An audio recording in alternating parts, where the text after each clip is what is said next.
Welcome to the Client Discharge Training for Clinical and Administrative Staff. This training addresses the documentation required by state regulations when discharging a client. We will review the requirements to ensure that every discharge summary tells the full story of the client's care from admission to discharge. Discharge summaries are not just paperwork, they are legal and clinical documents.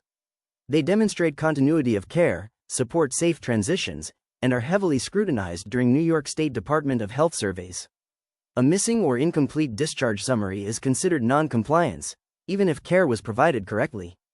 Let's break down what must be included in a client discharge summary. First, we must include documentation of discharge planning preparation. We must always prepare for a client's discharge from the very start of services. While we may think that we can't prepare for unexpected discharges, for example, when a client unexpectedly passes away, we must remember that discharge preparation begins at the onset of services.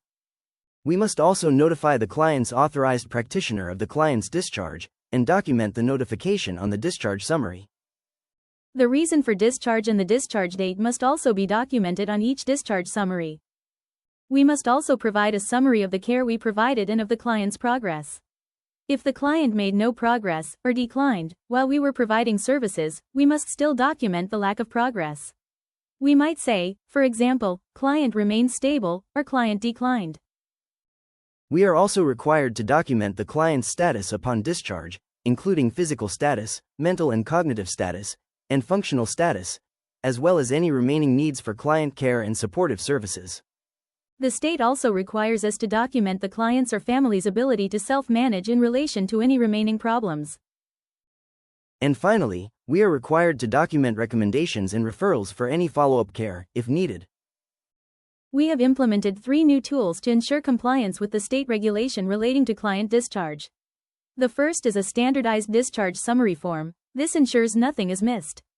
There is a sample discharge summary form in your training folder for your review and reference. The second is a checklist. This is your final verification step. And the third is a discharge log. This ensures accountability and tracking. It is important that all 3 tools are completed for each client discharge. You can find each one in the Client Discharge Forms folder in SharePoint. Discharge summaries must be completed within 48 hours. We are moving toward 100% compliance, not 90%, not 95%. Any incomplete documentation will be corrected immediately and may result in retraining. Our goal is simple. Every discharge summary must stand on its own and clearly show what services were provided, the client's condition at discharge, and what happens next. With the new tools in place, there should be no missing information moving forward. The RN supervisor, or another designated individual, is responsible for completing discharge summaries, ensuring that all required components are documented, and for reviewing the discharge checklist prior to finalizing the record. Administrative staff are responsible for maintaining the discharge log, tracking the completion status of discharge summaries, conducting monthly audits, and for flagging missing or incomplete documentation. The administrator is responsible for providing oversight and ensuring that corrective actions and retraining occur, if needed. Thank you for participating in this training. To receive credit for completion, you must successfully complete and submit the accompanying online test. Please proceed to the test at this time.